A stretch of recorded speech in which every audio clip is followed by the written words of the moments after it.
Ernakulam Angamaly അതിരൂപതയിൽ മെത്രാപ്പൊലീത്തൻ വികാരിയും arch ബിഷപ്പുമായ Joseph Pamplany അംഗീകരിക്കാൻ കഴിയില്ലെന്ന അൽമായ മുന്നേറ്റം വക്താവ് റിജു കാഞ്ഞൂക്കാരൻ ന്യൂസ് മലയാളത്തോട്. സഭാ നേതൃത്വം ഇതേ നിലപാട് ആവർത്തിച്ചാൽ സ്വതന്ത്ര സഭയെക്കുറിച്ച് ആലോചിക്കുമെന്നും റിജു പറഞ്ഞു. സഭാ നേതൃത്വത്തിന്റെ നിലപാടിനെതിരെ ശക്തമായ സമരം ആരംഭിക്കുമെന്നും റിജു വ്യക്തമാക്കി. സഹിന ആന്റണി തയ്യാറാക്കിയ റിപ്പോർട്ടിലേക്ക്.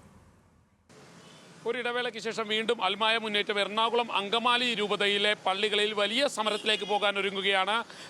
അതായത് സഭാ നേതൃത്വം നൽകിയ വാക്കുകൾ ലംഘിച്ചു അല്ലെങ്കിൽ തെറ്റിച്ചു എന്നുള്ളതാണ് അവരുടെ ആക്ഷേപം. എന്തായാലും അൽമായ മുന്നേറ്റത്തിൻ്റെ വക്താവ് കൂടിയായിട്ടുള്ള റിജു കാഞ്ഞുകാരൻ നമ്മോടൊപ്പം ചേരുകയാണ്. റിജു, എന്താണ് വലിയ സമരത്തിലേക്ക് പോകാൻ പോകുന്നു, ഒപ്പം തന്നെ പള്ളികൾ പിടിച്ചെടുക്കാൻ പോകുന്നു, അങ്ങനെയാണോ? എന്താണ് നിങ്ങൾ ഉദ്ദേശിക്കുന്നത്? അല്ല, തീർച്ചയായും ഞങ്ങൾ വീണ്ടും സമരമുഖത്തേക്ക് വരേണ്ടി വരും. അതിന് പ്രധാനപ്പെട്ട കാരണം എറണാകുളം അങ്കമാലി അതിരൂപത ഒരു ശക്തമായ പ്രതിരോധ സമരത്തിൻ്റെ ഘട്ടത്തിൽ അത് ഒരു താൽക്കാലിക വിരാമമിട്ടത് മാർ ജോസഫ് പാംപ്ലാനി മെത്രാപ്പൊലീത്തൻ വികാരിയായി ഇവിടെ ചുമതലയേറ്റു. അദ്ദേഹം അതിനുശേഷം എറണാകുളം അതിരൂപത വൈദികരെ കാണാതെ തിരിച്ച് തലശ്ശേരിക്ക് പോയി.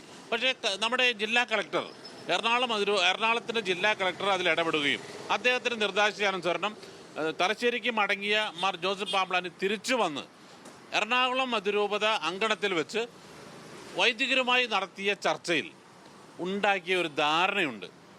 ആ മുന്നോട്ട് വച്ച 3 ധാരണകൾ കൃത്യമായി പരസ്പരം ഒപ്പിട്ട് നൽകിയാണ് ആ ധാരണകൾ പുറത്തുവിട്ടത്.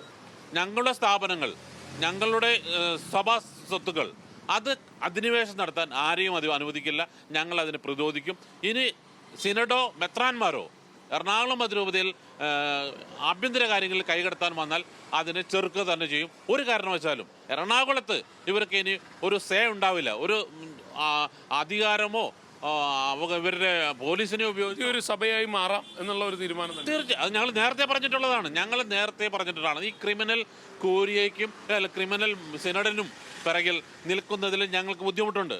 ഞങ്ങൾ സ്വതന്ത്രമായി മാർപ്പാപ്പയുടെ കീഴിൽ നിൽക്കാൻ ഇപ്പോഴും തയ്യാറാണ്, എപ്പോഴും തയ്യാറാണ്. എറണാകുളം അതിരൂപതയെ ഒപ്പം കൂട്ടാൻ ഈ സീറോ മലബാർ സിനഡ് തയ്യാറാണ് എങ്കിൽ ഞങ്ങളുടെ ആവശ്യങ്ങൾ പരിഗണിക്കണം. അതല്ല, ഞങ്ങളുടെ ഒപ്പം കൂട്ടാൻ നിങ്ങൾ തയ്യാറല്ല എങ്കിൽ നിങ്ങൾ വത്തിക്കാനെ അറിയിക്കൂ. എറണാകുളം അതിരൂപതയെ സ്വതന്ത്രമായി വിടൂ. ഞങ്ങൾ സ്വതന്ത്രമായി നിലനിൽക്കാൻ ആഗ്രഹിക്കുന്നു. അത് തന്നെയാണ്. കാര്യങ്ങളെല്ലാം വ്യക്തമാണ്. അദ്ദേഹം പറഞ്ഞതുപോലെ തന്നെ പുതിയൊരു സഭയാകുക, അല്ലെങ്കിൽ ഇവരുടെ ആവശ്യങ്ങൾ അംഗീകരിക്കുക, അതല്ലെങ്കിൽ ശക്തമായ സമരത്തിലേക്ക് പോകാൻ തന്നെയാണ് അൽമായ മുന്നേറ്റം തീരുമാനിച്ചിരിക്കുന്നത്.